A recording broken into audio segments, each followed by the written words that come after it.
es le Dieu de ma délivrance, un Dieu d'amour, un Dieu d'espérance. Alléluia, Alléluia. Tu es le Dieu de mon salut, mon salut. Tu es le Dieu de ma délivrance, un Dieu d'amour, un Dieu d'espérance. Alléluia, Alléluia. Tu es le Dieu de mon salut. Tu es le Dieu de ma délivrance, un Dieu d'amour, un Dieu d'espérance. Alléluia, Alléluia. Amen. Que Dieu vous bénisse. C'est une joie pour moi d'être là ce matin. Et je bénis Dieu pour vos vies. Je bénis Dieu pour cette grâce, une fois de plus, d'être devant vous. Et tu as fait le bon choix ce matin en venant à la maison de l'Éternel. Voilà, tu as fait le bon choix. Tu as fait le bon choix. Au lieu d'être chez toi, tu es venu ce matin, tu as fait le bon choix. Dis Amen. Et ma prière, c'est que le message que je vais donner aujourd'hui, que tu puisses non seulement le comprendre, mais que ce message-là produise du changement dans ta vie. Dis Amen. Et donc, comme vous savez, je vais aller très rapidement parce que le temps est déjà très avancé. Vous savez qu'actuellement, nous sommes sur un thème, ce mois-là, qui est « Mettons Dieu au centre de nos vies ». Je vous ai dit que ce thème-là, c'est dans toutes nos églises qu'on est en train de développer ce thème-là. Et on a commencé, il y a 2 dimanches, sur « Petits enfants, gardez-vous des idoles ». Ensuite, dimanche dernier, on a parlé de « La foi sincère sans les œuvres n'est point foi ». Après, aujourd'hui, on va aborder le thème de « Nous connaîtrons que nous sommes de la vérité et nous rassurerons nos cœurs devant lui ». Et dimanche prochain, c'est la fin. On va clôturer la série sur « Demeurer en lui » afin que lorsqu'il paraîtra, nous ayons de l'assurance et qu'à son avènement, nous ne soyons point confus. Dis Amen. Et donc, tout de suite, je veux qu'on ouvre un passage, le livre de 1 Jean 3, à partir du verset 1 jusqu'au verset 22. Voilà où il dit, voyez quel amour le Père nous a témoigné pour que nous soyons appelés enfants de Dieu. Et nous le sommes. Si le monde ne nous connaît pas, c'est qu'il ne l'a pas connu. Bien-aimés, nous sommes maintenant enfants de Dieu et ce que nous serons n'a pas encore été manifesté. Mais nous savons que lorsque cela sera manifesté, nous serons semblables à lui parce que nous le verrons tel qu'il est. Quiconque a cette espérance en lui se purifie comme lui-même est pur. Quiconque pêche transgresse la loi et le péché est la transgression de la loi. Or, vous le savez, Jésus apparu pour ôter les péchés. Il n'y a point en lui de péché. Quiconque demeure en lui ne pêche point. Quiconque ne pêche, ne l'a pas vu et ne l'a pas connu. Maintenant, notez ce qu'il dit, verset 7. Petits enfants, que personne ne vous séduise. Ça veut dire qu'on peut te séduire. Que personne ne vous séduise. Celui qui pratique la justice est juste comme lui-même est juste. Celui qui pêche est du diable, car le diable pêche dès le commencement. Le Fils de Dieu apparu afin de détruire les œuvres du diable. Quiconque est né de Dieu ne pratique pas le péché, parce que la semence de Dieu est en lui. Et il ne peut pécher, parce qu'il est né de Dieu. Il dit, c'est par là que se font reconnaître les enfants de Dieu et les enfants du diable. Quiconque ne pratique pas la justice n'est pas de Dieu, non plus que celui qui n'aime son frère, qui n'aime pas son frère. Car ce qui vous a été annoncé et ce que vous avez entendu dès le commencement, c'est que nous devons nous aimer les uns les autres et ne pas ressembler à Caïn, qui était du malin et qui tua son frère. Et pourquoi le tua-t-il? Parce que ses œuvres étaient mauvaises et que celles de son frère étaient justes. Ne vous étonnez pas, frères, si le monde vous hait. Nous savons que nous sommes passés de la mort à la vie parce que nous aimons les frères. Celui qui n'aime pas demeure dans la mort. Quiconque hait son frère est un meurtrier et vous savez qu'aucun meurtrier n'a la vie éternelle demeurant en lui. Nous avons connu l'amour en ce qu'il nous a donné sa vie pour nous. nous aussi nous devons donner notre vie pour les frères.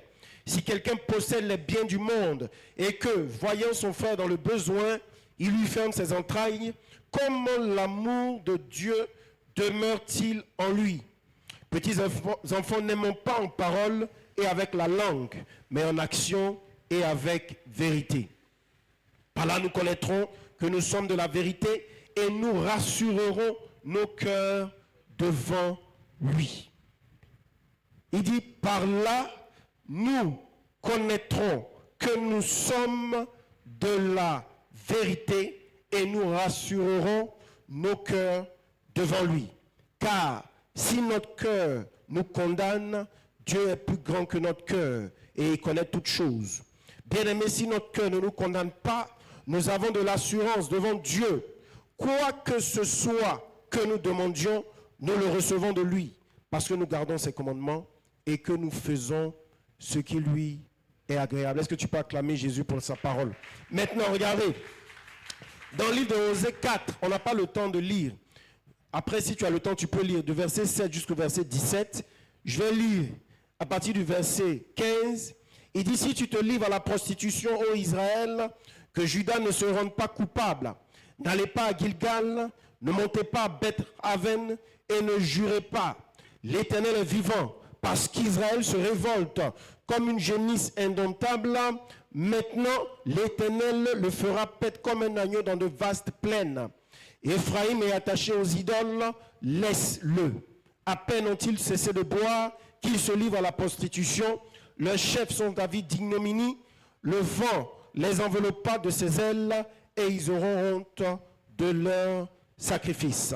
Donc, vous savez, on a commencé il y a 2 dimanches et je vous ai dit que beaucoup de chrétiens sont en danger parce que dès lors que vous mettez Dieu au second plan dans votre vie, vous êtes au danger. Et le thème tout au long de ce mois-là, c'est mettons Dieu au centre de nos vies. Et j'ai dit comme ça que beaucoup d'entre nous, nos vies sont centrées sur des éléments qui n'ont aucune incidence éternelle. Le travail, les affaires, nos enfants, les voyages, le divertissement, et puis j'en passe. Et j'ai dit que dès que quelque chose te donne la joie, de la sécurité, de la paix en dehors de Dieu, cette chose-là est devenue une idole. On a dit aussi que l'idole dans ton cœur, c'est tout ce qui occupe la place légitime que Dieu doit occuper dans ta vie.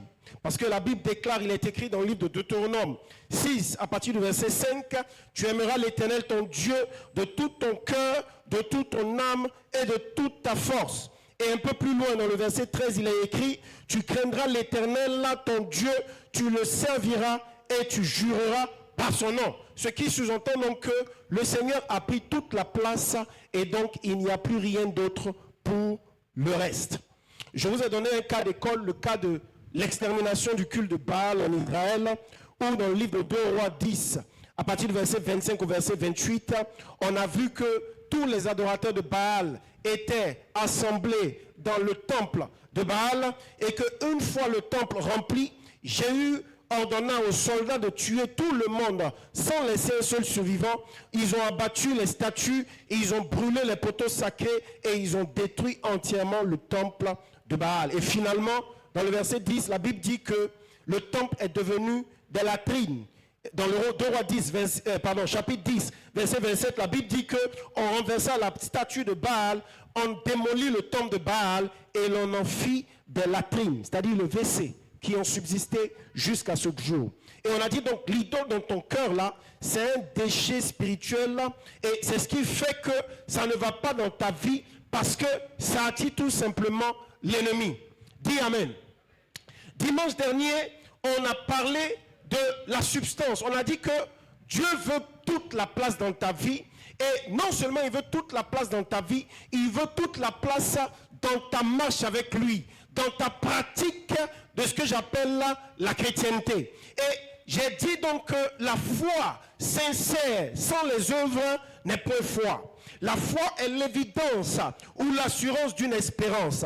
La foi est la substance de notre espérance. Mais quelle espérance? L'espérance que nous verrons le Seigneur un jour de nos yeux, l'espérance d'une vie éternelle au ciel avec le Dieu créateur, à contrario d'une mort éternelle dans le feu de la géhenne. Dis Amen. Et donc j'ai donc dit que s'il n'y a pas d'évidence, cela veut dire qu'il n'y a point eu de foi pour débuter. Parce que la Bible dit dans le livre de 1 Jean 3 à partir du verset 7, petits enfants, que personne ne vous séduise. Et il dit, celui qui pratique la justice est juste, comme lui-même est juste. Celui qui pêche est du diable. Pourquoi? Car le diable pêche dès le commencement. Le Fils de Dieu a fait le déplacement du ciel là jusqu'à la terre pour détruire les œuvres du diable. Sinon, il ne serait pas venu. Donc, ça sous-entend tout simplement donc que si tu es un véritable enfant de Dieu, ta vie doit témoigner de ta nature d'enfant de Dieu. Dis Amen. Et donc, on a lu Jacques 2, à partir du verset 14 jusqu'au verset 17. On a dit, mes frères, que sert-il à quelqu'un de dire qu'il a la foi et s'il n'a pas les œuvres? La foi peut-elle le sauver? Si un frère ou une soeur sont nus et manquent de la nourriture de chaque jour, et que l'un d'entre vous leur dise, allez en paix, chauffez-vous et vous rassasiez, et que vous ne leur donniez pas ce qui est nécessaire au corps, à quoi cela sert-il? Ça dit, ça sert à quoi? De parler, de parler, de parler. Maintenant, il dit ici, il en est ainsi de la foi. Si elle n'a pas d'œuvre, s'il n'y a pas de substance, elle est morte en elle-même.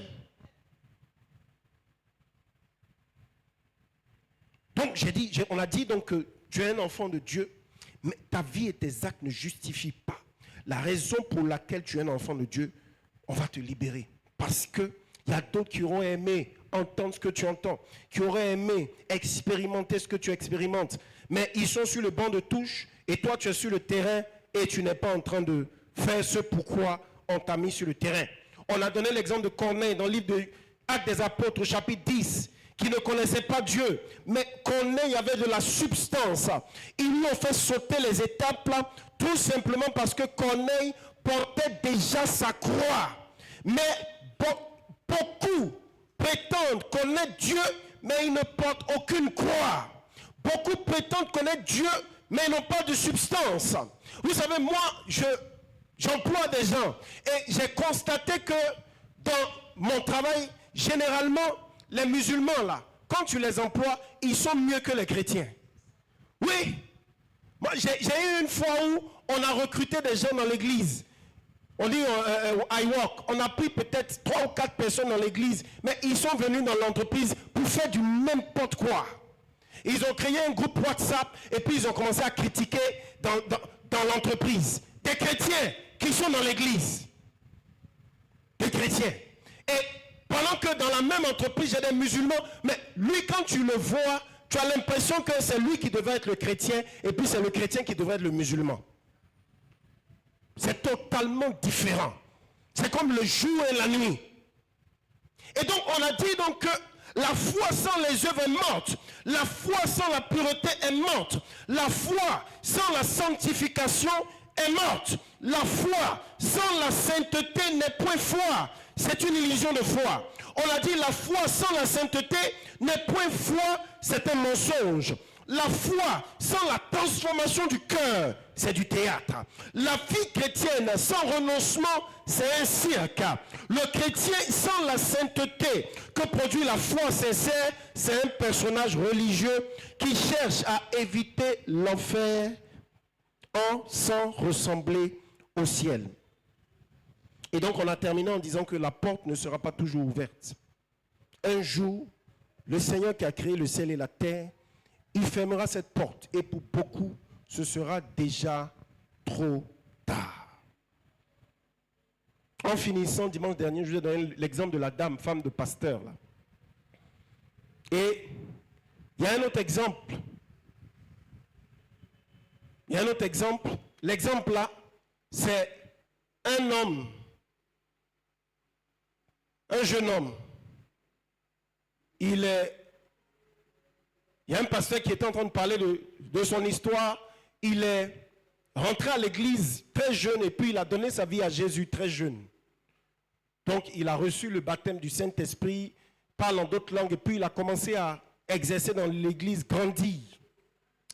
Et puis, le pasteur là, il commence en disant que cet homme-là, finalement, il a quitté l'église. Et à plusieurs reprises, le Saint-Esprit a essayé de mettre la conviction dans son cœur pour lui dire que, il faut revenir. Il faut revenir. Et il a refusé d'écouter le Saint-Esprit. Et après, il témoigne que le pasteur a dit que lui-même, il a à plusieurs reprises rencontré ce monsieur-là pour lui dire non, il faut revenir. Il faut revenir. Et ce monsieur-là, il n'écoutait tout simplement pas. En fait, l'histoire c'est quoi? C'est-à-dire que comme je vous ai dit tout à l'heure, il a grandi dans l'église, il a reçu le Saint-Esprit, c'était un chrétien fervent. Et puis, Dieu l'a appelé, Dieu a mis un appel sur sa vie pour prêcher. Et puis, il dit à ce pasteur-là que Dieu l'a appelé à prêcher, mais lui, il ne veut tout simplement pas prêcher. Et donc, ce qui s'est passé après, c'est qu'il est allé dans le monde. Il a commencé à vivre une vie de péché, vivre la débauche. Et le pasteur a dit qu'à plusieurs reprises, il est venu vers ce monsieur-là pour essayer de le ramener. Et il dit que c'est comme si à chaque fois quand il venait, le monsieur-là allait encore de plus en plus dans le péché. Il allait encore dans le péché de plus en plus profond. De plus en plus profond. De plus en plus profond. De plus en plus profond. Et il dit jusqu'au point où il s'est mis à genoux, il a commencé à prier là pour ce monsieur-là, pour que ce monsieur-là revienne. Et un jour, il est allé voir le monsieur. Il dit la dernière fois qu'il a vu ce monsieur-là, un jour, le monsieur-là, il était là, il a commencé à lui parler. Il dit le monsieur là a commencé à pleurer et puis il tremblait. Sous la conviction, parce qu'il sait que ce qu'il fait n'est pas bon.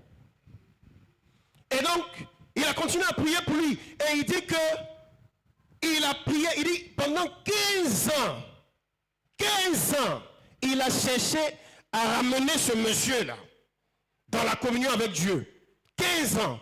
Il dit, il prie pour lui, il l'appelle, il va le voir. Il lui dit, mais il faut revenir tout ça. Il dit 15 ans. Il dit un jour, la dernière fois qu'il a parlé avec le monsieur là, il dit un jour, il était devant le monsieur, il a commencé à lui parler encore. Et le monsieur, vous savez ce qu'il a dit? Il dit, ce que le pasteur dit là, il sait que c'est vrai. Il est d'accord, il n'y a pas de problème. Mais, il dit, lui là, il n'est pas prêt à le faire. Il ne veut pas. Ça ne l'intéresse pas. Il dit, ça ne l'intéresse pas. Il dit, mais tu sais quoi? Continue de prier pour moi. Pardon, prie pour moi. Il y a les gens, c'est leur phrase favorite. Pardon, pasteur, il faut prier pour moi. Hein? Il dit, continue de prier pour moi. On ne sait jamais. Et donc, le pasteur, il a continué à prier. Parce qu'il dit, bon, il a encore envie, il a encore de l'espoir. Il a continué à prier. Et il dit, un jour, il était à genoux, en train de prier pour ce monsieur-là. Et il dit, le Seigneur, comme si c'était réel, plus réel que le mot réel, il a entendu une voix qui dit, lève-toi. Lève-toi. Il dit, c'était surprenant. Il s'est levé en sursaut. Et quand il s'est levé, il dit que la voix lui dit, il faut arrêter de prier. Le Seigneur lui dit, arrête de prier. Il dit, mais comment arrête de prier? Il dit, mais tu as entendu le témoignage du monsieur, il était dans l'église, il a grandi dans l'église, il a accepté le Seigneur, et puis ainsi de suite. Donc c'est comme le fils prodigue qui est en train de revenir, donc il faut que je prie pour lui. Il dit, il ne faut pas prier pour lui. Il faut arrêter de prier pour lui. Ça ne sert à rien de prier pour lui, arrête de prier pour lui. Il dit, non, mais il ne peut pas, puisque le monsieur a envie, il faut qu'il prie. Il dit, non, arrête de prier pour lui. Parce que, vous savez ce que le Seigneur a dit? Il dit, il va mourir et puis il va aller en enfer. C'est Dieu qui dit ça. Et le monsieur s'est levé et il dit, mais il va aller en enfer comment? Il dit, mais il est encore en vie, non? Il dit, non, tu n'as pas lu ma parole dans Osée 4, 17, où la Bible dit, Ephraïm est attaché à ses idoles. Laissez-le. C'est-à-dire que le monsieur là est attaché à sa vie de péché, à ses idoles. Quel que soit ce que tu vas dire, il ne va jamais revenir. Donc laisse-le. Donc il a arrêté de prier pour lui. Il dit, mais il y a les autres qui ont continué à prier pour lui. Mais lui, il savait que c'était gâté. Et il dit que quelques années plus tard, ce monsieur-là, il est mort. Et il dit que quand il s'est renseigné avec sa famille, comment, dans quelles circonstances il est mort, il dit il est mort en train de maudire Dieu. C'est comme ça qu'il est mort. Vous imaginez? Quelle fin, quelle tragédie. Et qu'est-ce qui s'est passé?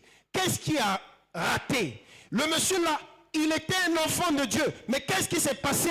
Il s'est mis dans le péché. Et dès lors que tu es dans le péché, tu es sur le territoire de Satan.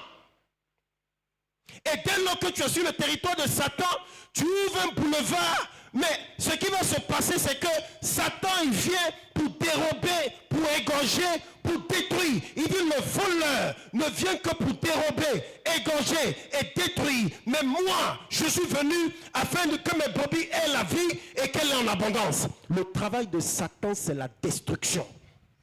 C'est un voleur. Mais le danger là, c'est quoi? C'est que tu sors de la présence de Dieu et puis tu vis dans le péché. Et le péché là, maintenant là, c'est devenu comme une idole, c'est devenu une drogue, c'est devenu une habitude. Et maintenant, tu n'arrives plus à te détacher du péché là. Et là, c'est fini. Voici le danger. Voici le danger. Voici le danger. Et donc, bien aimé, ce matin, ce que j'ai à te dire est d'une importance capitale et cruciale. Le thème, c'est mettons Dieu au centre de nos vies. Mais aujourd'hui, je veux qu'on regarde un élément. Ensuite, on va se lever et on va prier. Vous savez, il dit, nous connaîtrons que nous sommes de la vérité et nous rassurerons nos cœurs devant lui. Il dit, par là, nous connaîtrons que nous sommes de la vérité et nous rassurerons nos cœurs devant lui.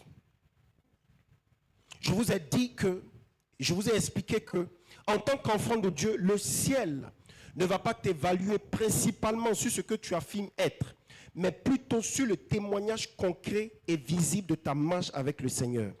Ce qui fait la différence, c'est la substance.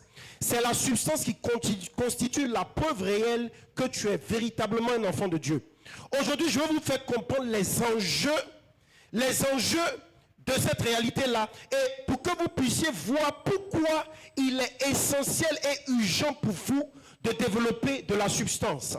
Vous savez, la première chose que je veux vous dire, c'est que, en tant qu'enfant de Dieu, tout ce que vous avez reçu, jamais reçu de Dieu, tout ce que vous êtes actuellement en train de recevoir de Dieu, et tout ce que vous allez recevoir de Dieu dans le futur, c'est d'abord une réalité dans ton cœur d'abord, avant que ce soit une réalité physique. D'abord. Regardez dans le livre de Hébreux 11, la Bible dit que oh, la foi est une ferme assurance des choses qu'on espère, une démonstration de celles qu'on ne voit pas. Il dit pour l'avoir possédé, les anciens ont obtenu un témoignage favorable.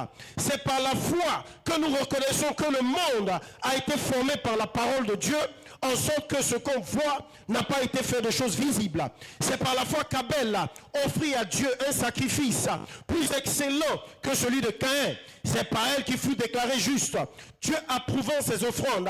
Et c'est par elle qu'il parle encore, quoique mort. C'est par la foi qu'Enoch fut enlevé pour qu'il ne vit pas point la mort et qu'il ne parut plus. Pourquoi? Parce que Dieu l'avait enlevé, car avant son enlèvement, il avait reçu le témoignage qu'il était agréable à Dieu. Or, dit or, sans la foi, il est impossible de lui être agréable, car il faut que celui qui s'approche de Dieu croit que Dieu existe et qu'il est le rémunérateur de ceux qui le cherchent. Vous savez, la foi est une ferme assurance, une démonstration. Mais qu'est-ce que la foi?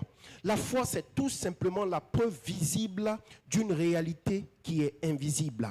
Tout ce que vous recevrez de la part du Seigneur doit d'abord être une réalité dans votre cœur. Je vous ai donné le témoignage il y a quelques mois. J'étais allé au Nigeria en mars. Et vous savez, le Nigeria, ils ont trop de choses bizarres.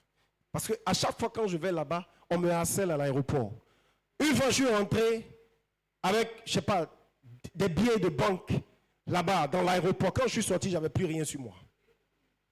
Tout le monde doit avoir pour lui. Ils vont fouiller dans ton sac, tout ça. Donc, cette fois-ci, en revenant, j'ai dit, Seigneur, cette fois-ci, en rentrant là, je ne veux pas qu'on fouille dans mon sac. Je ne veux pas qu'on me prenne l'argent, je ne veux rien. Je veux juste rentrer, sortir, sans problème. Et puis aussi, je veux arriver à Abidjan. Je ne veux pas de problème, de turbulence, rien. Je veux que tout soit impeccable jusqu'à ce que j'arrive. Donc j'ai commencé à prier et puis j'ai commencé à utiliser mon imagination par rapport à ça. C'est-à-dire que on n'a pas le temps de parler de ça. J'ai dit, Seigneur, voilà comment les choses vont se passer. Je vais rentrer. Quand je vais rentrer, je vais être le premier qu'on va prendre. Après, quand je vais rentrer, on va me signer les papiers. Ils ne vont pas me dépouiller. Je vais rentrer dans l'avion, je vais arriver ici, je vais sortir le premier, je vais prendre mes bagages. Vous savez que c'est exactement ce qui s'est passé. Moi-même, j'étais surpris. J'étais le premier à monter dans l'avion, j'étais le premier à descendre, j'étais le premier à prendre mes bagages. On ne m'a pas pris de l'argent, on n'a rien pris. Je suis passé par l'immigration, je suis sorti le premier de l'aéroport. C'est exactement ce qui s'est passé. Et tout ça là, ça a eu lieu dans la prière d'abord, avant que je n'expérimente. Maintenant, il y a une autre expérience dont je vous fais part. Je me rappelle que il y a quelques mois, juste, on va dire, 10 mois, une dizaine de mois, il y a un de mes clients qui m'a porté plainte. Il m'a porté plainte. Il dit que non, que moi, j'ai livré du matériel et puis c'est du faux matériel. Et donc, voilà, de lui rembourser. Le matériel que je lui ai livré qui ne marche pas là, c'est 8 millions. Lui, il me poursuit, il dit de lui donner 60 millions. Donc, au moment où il a dit ça, moi, j'ai commencé à rire. Et là, celui-là, il sait avec qui il a fait. Donc, ce jour-là, en train de le parler, moi, madame, je dis, ne t'inquiète pas, tu vas voir ce qui va se passer. Elle dit, ah bon, je dis, oui, il faut regarder ce qui va se passer. Et je suis allé dans la prière. Vous savez ce que j'ai dit à Dieu? J'ai dit, voilà comment est-ce que je veux que les choses se passent. J'ai dit, la première chose, c'est qu'il va me poursuivre. Et c'est ce qui est le cas. Quand il va me poursuivre là, quand ils vont arriver là-bas, le juge va dire qu'il est non fondé. Que ce qu'il dit là, c'est faux. Et puis il va rejeter. Et puis il va nous donner la décision favorable. Et puis ensuite, ce qu'on va faire, on va réparer le matériel là. Parce qu'on veut réparer le matériel, il nous empêche de réparer le matériel. Et puis il nous poursuit pour dire qu'on lui doit. Pourtant, c'est lui qui a gâté le matériel. Donc je dis, on va réparer. Et puis moi, je vais le poursuivre pour les 60 millions qu'il m'a demandé là. Et puis, lui, il va me dédommager. Vous savez que c'est ce qui est arrivé. C'est comme ça que tu acclames Jésus. Je vous dis, c'est exactement. Il est allé là-bas, ils lui ont dit non fondé. Maintenant, il est revenu vers nous, on dit on va réparer. Et puis maintenant, j'ai lancé la compte poursuite aussi. Fais bâton. Donc, je veux te dire quoi? Je veux te dire que ta prière d'abord doit être une réalité dans ton cœur. C'est dans ton cœur que ça se joue. Dis amen. C'est là-bas que ça se joue. La foi, c'est quoi? La réalité que tu n'as pas encore vue là, c'est déjà réel à l'intérieur de toi. C'est ce qu'on appelle la foi. C'est pour ça que ton cœur ne bat pas. C'est pour ça que tu es serein. C'est pour ça que les gens s'agitent, mais toi tu es serein. Parce que c'est déjà réel. Dis amen. Maintenant, j'ai mis ici, j'ai dit, ces expériences étaient déjà réelles dans mon cœur. Quand finalement j'ai expérimenté ces choses-là, c'était anticlimatique. Anticlimatique, ça veut dire quoi? Les gens ont trouvé que tu n'es pas heureux. Ah, mais il y a eu une bénédiction, tu ne souris pas. Mais tu avais déjà fini de te réjouir avant. Donc ce qui arrive là, c'est comme répétition, c'est théâtre. Dis amen. Et donc j'ai dit, tout ce que vous recevez de la part du Seigneur, c'est d'abord une réalité dans votre cœur, avant que la chose n'apparaisse dans le monde visible. Maintenant, quand tu n'as pas de substance, qu'est-ce qui se passe? Quand tu mens, quand tu voles, quand tu triches, ou bien souvent, ce sont de petits mensonges, de petits vols, de petites tricheries, un peu d'impudicité par-ci, un peu de fornication par-là. Quand tu es un enfant de Dieu sans substance, tu court-circuites ton moteur. Ce qui se passe, c'est que tu détruis ta capacité de recevoir de la part de Dieu. Et c'est pour ça que beaucoup de prières ne sont pas exaucées. Je vais vous expliquer pourquoi. Balance tes mains. Si tu es en train de comprendre ce que je suis en train de dire. Maintenant, quelqu'un m'a dit, mais pasteur, comment est-ce que c'est possible? Comment est-ce que ma petite tricherie, mon petit vol, ma petite fornication, mon petit mensonge, là, m'empêche de recevoir de la part de Dieu? Et c'est les choses banales, hein, les petits trucs. Il y en a depuis plusieurs années, tu attends un déblocage, tu attends un miracle, mais rien. Le péché a détruit ta capacité de réception. Et dans le 1 Jean 3, il explique pourquoi. Regardez, Madame Elisabeth, tu es là, non? Il faut relire 1 Jean 3. Commence à partir du verset 20. Regardez ce qu'il dit ici. Le secret là, c'est dans 1 Jean qu'on vient de lire là. Dis le verset 20, 1 Jean 3, 20. Ah, tu as mal au truc. 1 Jean 3, à partir du verset 20. Il dit car, si notre cœur, rapidement. Car si notre cœur, il dit car si notre cœur nous condamne, Dieu est plus grand que notre cœur. Dieu est plus grand que notre cœur. Et il connaît toutes choses. Continue. Bien-aimé, oui. Si notre cœur ne nous condamne pas. Si notre cœur ne nous condamne pas. Regardez, il dit bien-aimé, si notre cœur ne nous condamne pas, qu'est-ce qui se passe? Nous avons de l'assurance. Devant Dieu. Quoi que ce soit. Que nous demandions. Tout et quoi que ce soit que nous demandions, oui. Nous le recevons. Pourquoi? De lui parce que nous gardons ses commandements.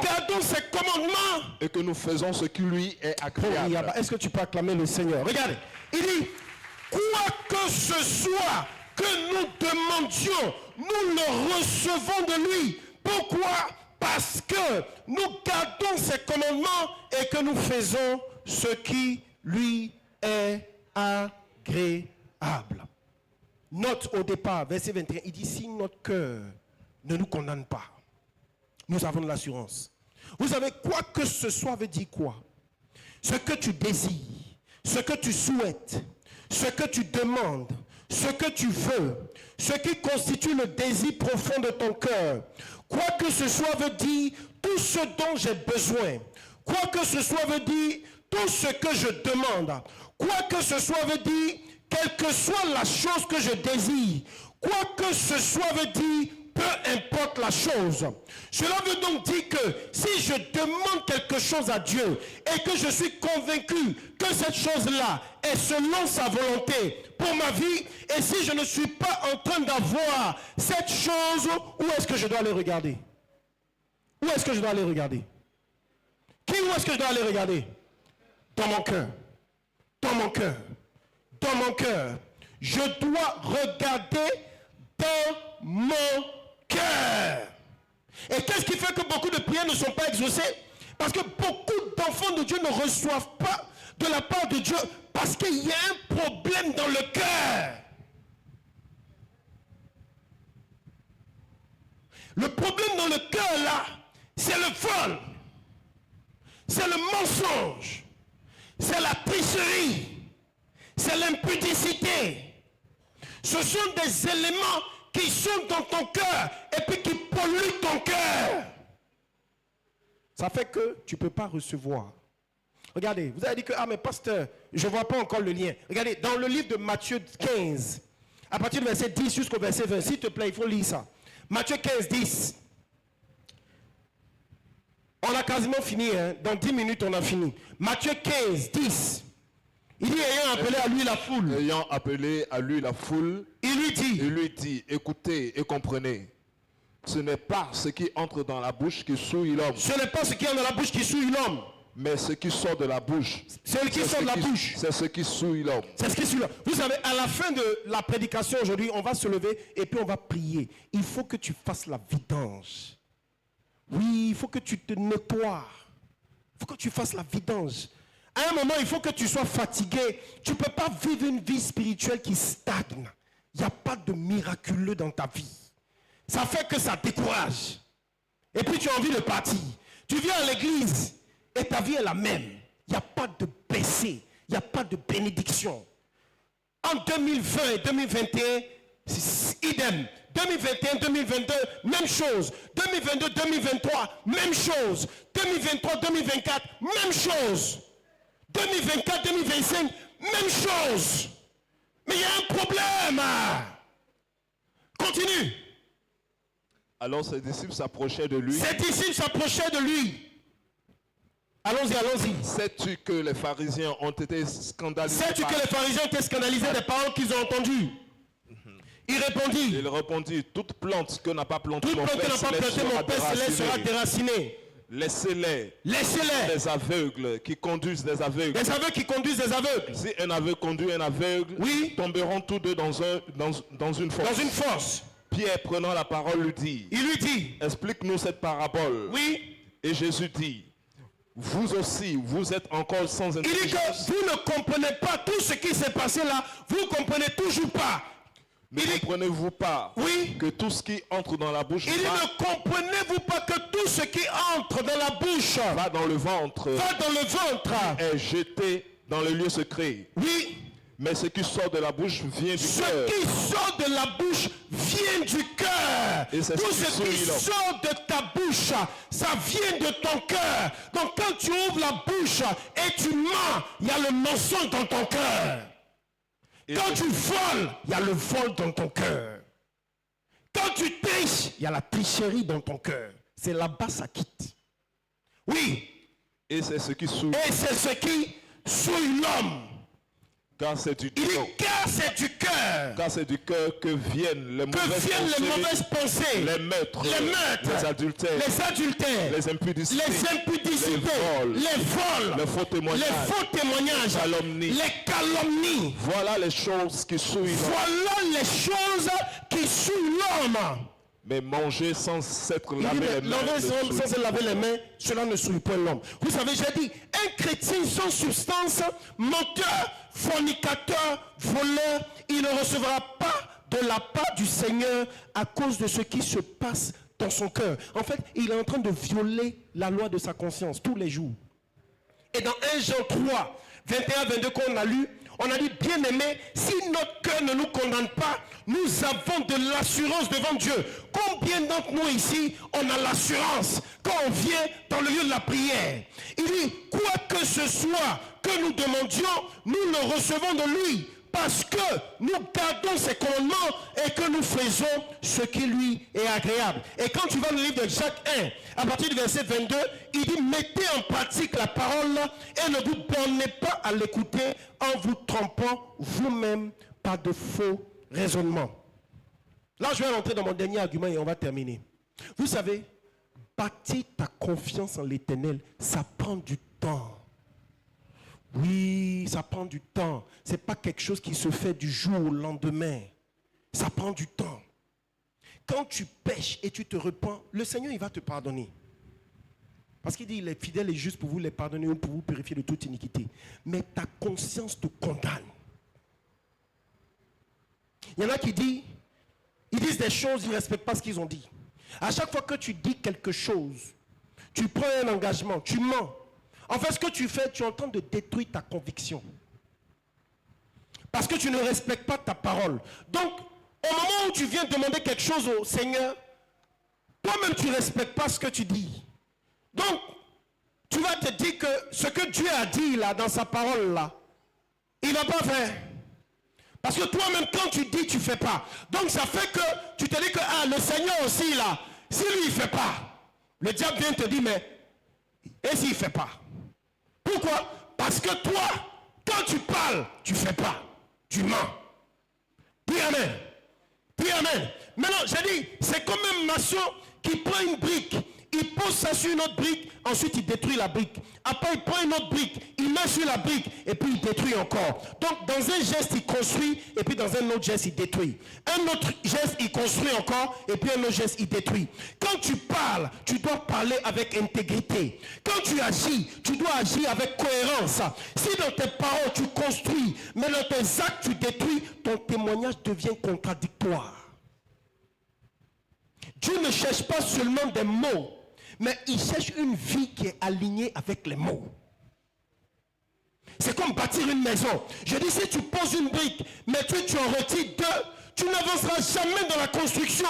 De la même manière, si ta bouche proclame la foi, mais que tes actions annulent ce que tu déclares, tu vas rester stagnant spirituellement. C'est ce que j'appelle la stagnation spirituelle. Qu'est-ce qui fait que depuis 2020 jusqu'à 2025, il y a une stagnation, tu n'évolues pas? C'est parce que ta vie n'est pas en conformité avec ce qui est écrit. Tes paroles ne sont pas en conformité avec ta vie. Tu parles beaucoup, mais tu agis peu. Tu dis beaucoup de choses, mais ta vie là témoigne de peu de choses. Dis amen. Et j'ai donc dit que beaucoup sont en état de stagnation spirituelle. Ils viennent juste à l'église pour venir. Ils n'expérimentent absolument rien. Et ils se plaignent que c'est toujours les autres qui reçoivent. Mais toi, il dit oui, c'est son témoignage. C'est toujours lui, c'est lui qui a le témoignage. Nous autres là, nous, on n'a pas de témoignage. C'est comme une soeur qui est venue me voir un jour. Elle dit que quand tu parles de ta femme là, moi j'aime pas ça. Que c'est comme si tu es en train de dire que nous on n'est pas mariés quoi. Elle est partie. Elle dit mais vous parlez toujours, c'est toi, ta femme. Je vais parler d'elle bien. M'en fous. Hier même elle et moi on est partis lever. On est partis au cinéma pour aller regarder un beau film. C'était chic. Puis on a levé. Champagne, tout. Puis on est rentré. On est bien. Voilà. Et puis elle a fait des posts, elle a posté. Et puis les gens ont vu. Vous pensez que je ressemble à quelqu'un qui est préoccupé? Les gens disent non, pasteur, tu n'as pas encore d'enfant, ceci, cela. Vous pensez que je ressemble à quelqu'un qui est préoccupé? Moi, je marche avec Dieu. Dieu, il est avec moi. Dis amen. Et donc, j'ai dit qu'en mettant en pratique quotidienne la parole, tu fais ce que la Bible dit dans le verset 19 de 1 Jean 3. Tu rassures ton cœur devant Dieu. Tu es en train de bâtir ta confiance en Dieu. Tu es en train de bâtir ta confiance en sa parole. Et donc, au moment où tu ouvres la bouche et tu dis Satan dégage, Satan est obligé de dégager. Au moment où tu ouvres la bouche et tu dis à la montagne, montagne, jette-toi dans la mer, la montagne est obligée de tempérer. Parce que tu n'es pas seulement en train de parler avec des mots, mais tu parles avec une autorité qui repose sur une vie alignée sur la parole de Dieu. Dis amen. Maintenant, j'ai dit ici que tes paroles deviennent l'expression d'une réalité vécue et non de simples déclarations vides de sens. Beaucoup parlent beaucoup, mais il n'y a pas de substance. Et j'ai dit, c'est pour ça Jésus dit dans Jean 15, à partir du verset 7, il dit, si vous demeurez en moi et que mes paroles demeurent en vous, demandez ce que vous voudrez et cela vous sera accordé. Ce n'est pas la répétition de phrases qui produit la puissance, mais le fait que ta vie entière soit enracinée dans la parole.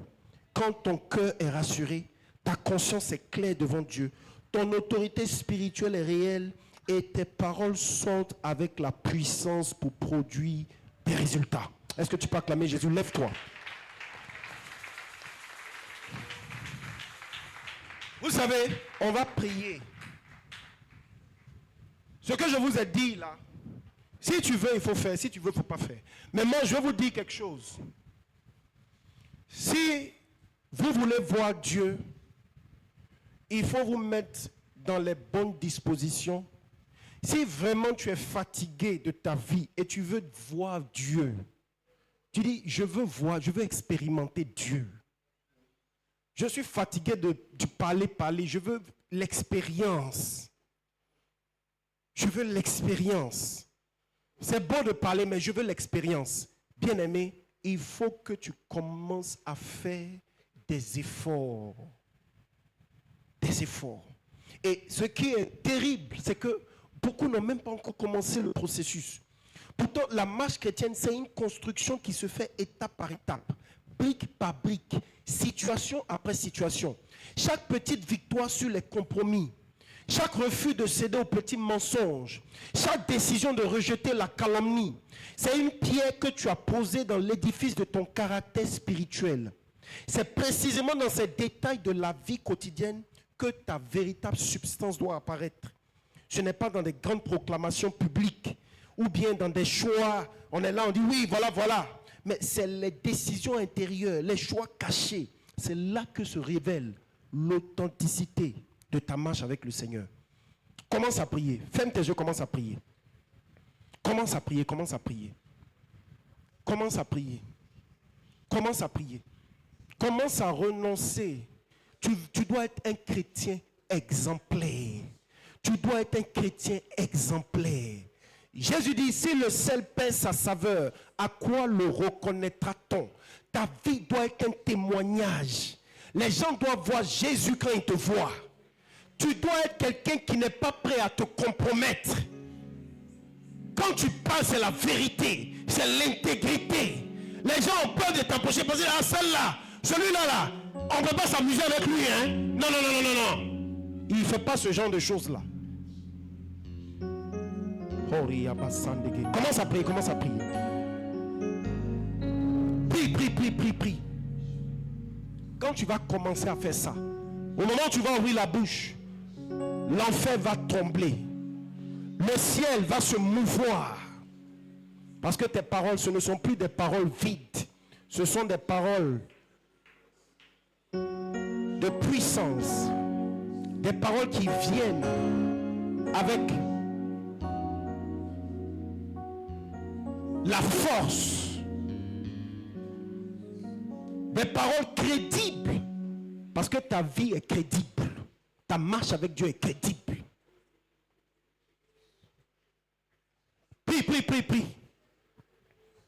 Prie.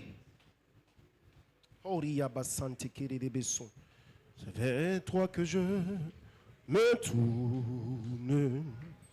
Je veux Pendant que je dis prier, il y a les gens, les yeux sont ouverts. Ils ne sont pas en train de prier. Dis, oh pasteur, pardon, il faut laisser tout ça là. Vers toi que je me tourne. Je veux marcher dans. Prie. Tes voix, je lève les mains pour te rencontrer. Mon cœur hésite, chanter. Oui, béni, laissez. Incline ton cœur devant Dieu. Tu es fidèle.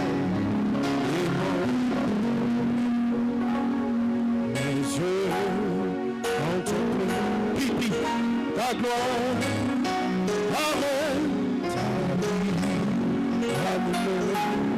ma foi, ta paix, ta joie,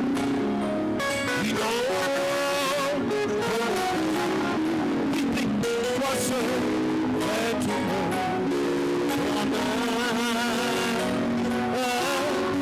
je veux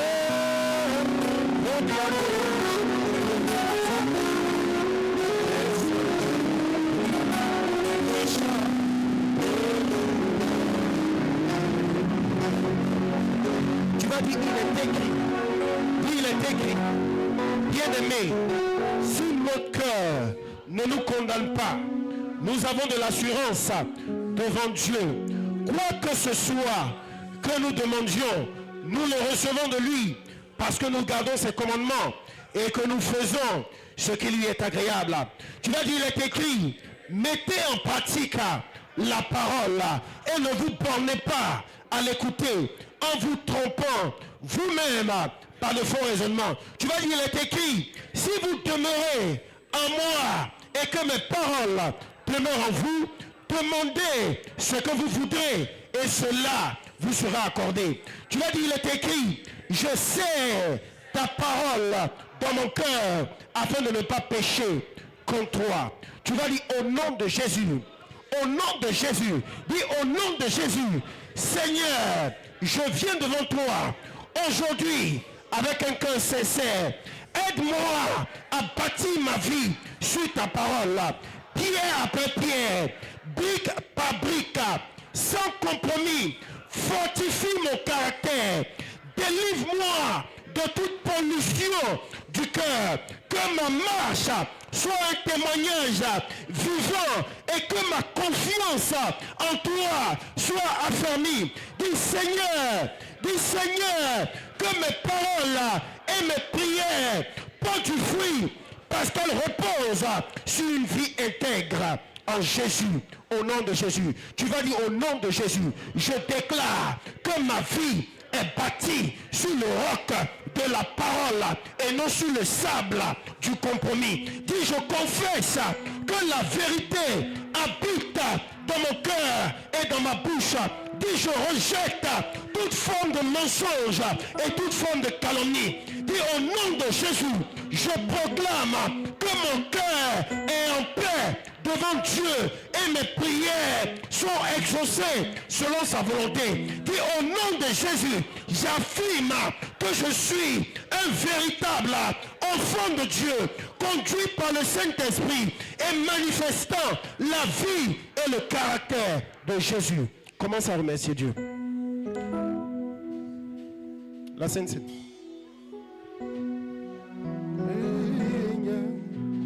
Oh Seigneur,